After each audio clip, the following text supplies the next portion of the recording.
France سے کسی نے پوچھا ہے، میں اور میری منگیتر فرانس میں ہیں، وہ نکاح سے پہلے ہی مجھ سے حاملہ ہیں، استغفر اللہ۔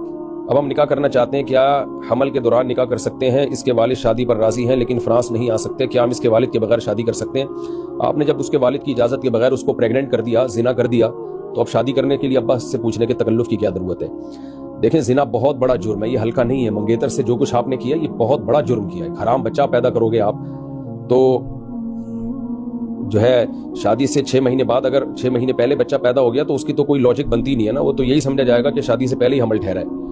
نکاح کے بعد اگر 6 مہینے گزرنے سے پہلے ہی بچہ پیدا ہو جائے تو یہ تو یقینی اس بات کی علامت ہے کہ نکاح سے پہلے حمل ٹھہرا ہے۔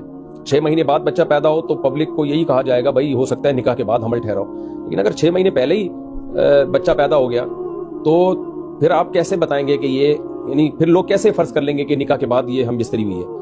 تو ظاہر ہے 6 مہینے سے پہلے تو پورا بچہ پیدا نہیں ہو سکتا، تو پھر تو یہی کہا جائے گا کہ یہ نکاح سے پہلے ہی حمل ٹھہر گیا تھا، تو پھر یہ بچہ قضان دیانتاً ہر طرح سے ولد الزنا سمجھا جائے گا، اور پھر اس کو آپ کی وراثت بھی نہیں ملے گی اور ولدیت کے خانے میں آپ اپنا نام بھی نہیں ڈال سکتے ہو۔ اس لیے کچھ ہوش کے ناخن لینے چاہیے۔ شادی سے پہلے زنا کرنا، منگیتر کے ساتھ اس طرح گھومنا اور یہ اس طرح حرام ہے۔ بہرحال اب جو ہونا تھا وہ ہو گیا ہے، نکاح آپ کر سکتے ہیں اس دوران حمل، اور توبہ استغفار کریں، اللہ کے سامنے گڑگڑائیں یہ کیا حرکت کی ہے۔